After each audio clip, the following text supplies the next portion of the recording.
All right, you guys. So I just got the wildest download, and I gotta give it to you guys because obviously, like I said, I'm an obedient order. Y'all gonna get this message today. So hopefully, you got something to drink because we about to get in this chat. Let's do this.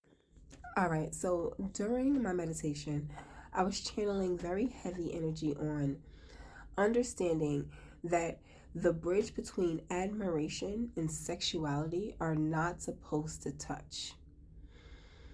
Now, in reference to what, Jen? I'm going to tell you, let me let you know. When we talk about the fact that someone admires someone for how they are, the way that they portray themselves, the energy that they give off, it triggers an emotion within you. A heavy emotion. You feel it in your heart, you know it. It's all over your body. Sometimes it registers as tingles. Too many of us take that feeling and we equate it to sexual attraction. And because we equate it that way, we think that our position is to be with that person in that way. And that's not at all what it was supposed to ever be. And we need to start really paying attention to how we react to others and the labels we force them to fit, because it's not necessary.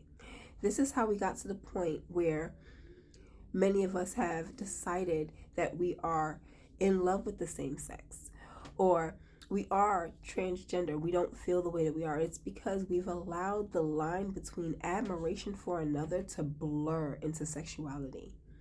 And it usually is because of validation through lust. When you admire someone, you want to be fully accepted by that person that you admire. So what better way to be accepted by that person wholly than for them to say that they'll take you as a partner? Now, you can partner with someone and not be intimate with them.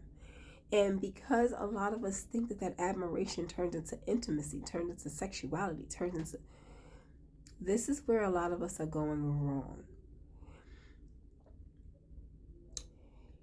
In most cases, you admire most people in the same sex, which is why it is easy for you to believe that you are in love with someone of the same sex. And it is because you admire how they are. You don't necessarily want to be with that person. You want to be near that person.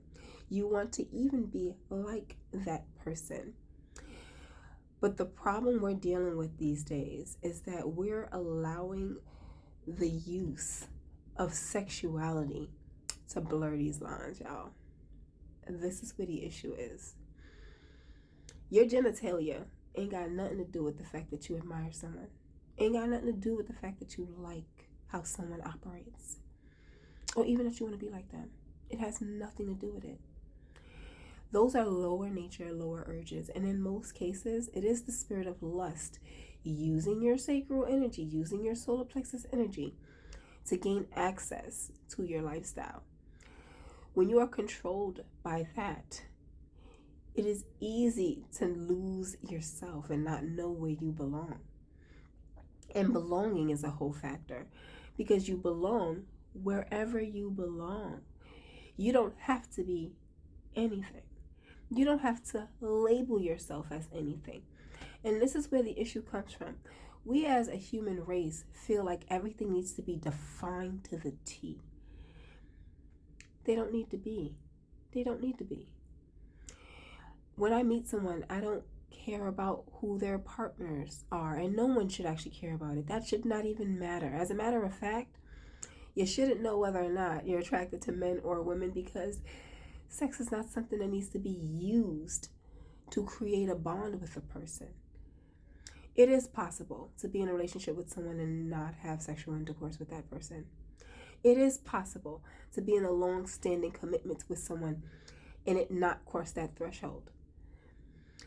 We need to start making it more normalized that is not what it's used for. Sexual energy is spiritual energy. So if you are using your sexual energy to stay close with someone, to stay in contact with someone, to stay tied to someone, you got to understand where it's coming from and why you're doing it. It is a trauma that needs to be corrected. You are attaching yourself to someone based on the fact that you want to be validated. And because you admire that person, there's something about them that you admire. Even if it is physical looks, you admire something. Let's stop forcing admiration to cross the threshold of lusting and sexuality, because they never needed to go together. That wasn't the point. So when we actually get on point with this, it solves a lot of the issues and combatedness that we are dealing with, where some people are like, that's unnatural and this is unnatural and this is natural and I feel this and I'm that way. None of it matters. None of it matters. When you say, oh, it matters who I want to sleep with, why do you want to sleep with people? Why wouldn't you want to keep your energy to yourself and use it properly? Most people who are sexually promiscuous are not heavily progressive in life. They haven't succeeded to the highest point of their pinnacle. And it is because you're throwing away sexual energy for the sake of the feeling right now. I have no idea who this is for, but I mean, send me a comment. Let me know if this is for you. Because, bruh. But hey, listen, I'm going to be honest. The best thing I could have ever done is be celibate. Best thing I could have ever done. I've transformed my whole life off of maintaining celibacy. And I would educate everybody else on the same. It is a fun activity. But is it fun to empty your tank for absolutely nothing, for a fun time that's going to last you no more than an hour and in some cases 20 minutes? It ain't worth that. So what is? And if you ask me, I'm going to say it's you. Lord, love and light, y'all. And peace.